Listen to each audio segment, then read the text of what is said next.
તો આજે આપણે ફાફડાની રેસ રાખી છે, તેમાં ભાગ લીધો છે સૂરજ, યુવરાજ અને રોશનીબેનને ભાગ લીધો છે. તો આજે આપણે એવું ઇનામ રાખ્યું છે, જે પહેલાં ફાફડા ખાઈ જાય તૈણામાંથી એને 700 રૂપિયા ઇનામ આપવાનું છે. તો તૈયાર છો તમે 3 જણા? જે પહેલાં ફાફડા ખાશે તેને 700 રૂપિયા ઇનામ આપવાનું છે. તો તમારો ટાઈમ સ્ટાર્ટ થાય છે, ચાલુ. જો ત્રણ એકી અંગાઈ મંડી પડ્યા છે. જે પહેલાં ખાઈ જશે તેને 700 રૂપિયા ઇનામ મળશે. અને યુવર ખાનને ઝડપ લગાવી છે.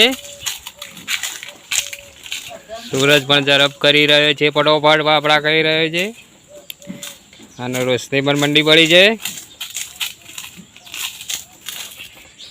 તો ચાલુ કરી નાખ્યું છે ફટોફટ. યુવર ખાન ખાવા માંડ્યા છે ફટોફટ. હવે પહેલાં કોણ ખાઈ રહે છે ને યુવર ખાન મંડી પડ્યા છે 2 ફાફડા લઈને હાથમાં. અમે રોશનીબેન મંડી પડ્યા છે, 3 ફાફડા લીધા છે હાથમાં. ફટોફટ ખાવા મંડી પડ્યા છે. શીખું પણ લાગતું હોય છે. શીખું લાગે છે. આ મોઢું હલાવું છે અને રેસર ચાલુ થઈ જાય. ચેલેન્જમાં કોણ પહેલાં જીતી જાય છે.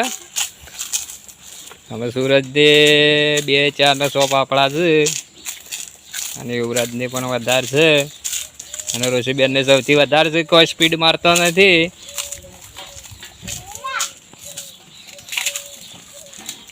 યુવર ખાન મંડી પડ્યા છે ફટોફટ. તો જરદો પણ કઈ નાખે છે, ફટોફટ મંડી પડ્યા છે. હવે સૂરજને 2 ફાફડા છે. હવે રોશનીબેનને ડચુડું એવું લાગે છે. જો મોઢામાંથી આ ઝડપ કરી છે રોશનીબેનને ફટોફટ.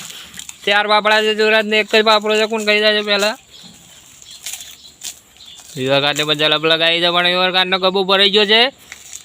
જલ્દી કરો, જલ્દી કરો. તો જો સૂરજને પટાઈ દીધું છે. હવે ના મારી ફટોફટ. અને રોશનીબેનને પણ થોડું છે. અમે રોશનને યુવરાજભાઈ બેવાનમાંથી કોણ પહેલાં ખાય છે. તો યુવરને હજી ખાસ્યું છે ને રોશનીબેનને થોડું છે ને સૂરજને પટી ગયું છે. રોશનીબેન પણ બીજો જીતી ગયો છે. યુવરભાઈને વધારે છે. તો જુઓ આપણે ઇનામ પણ મેલેલું છે અને સૂરજને આપણે ઇનામ આપવાનું છે. જે ચેલેન્જમાં પહેલાં કહી રહ્યો છે. તો પૈસા બતાવો ભાઈ, હેડો કેટલા આલ્યા ગણી?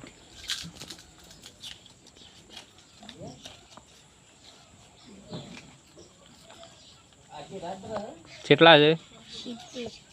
હા, 700 રૂપિયા. તો કેવી મજા આવી? શીખા લાગતા હતા કે તમારું છે બેન? મજા જેવી આવી? તમારી વાર મજા આવી જાય ને?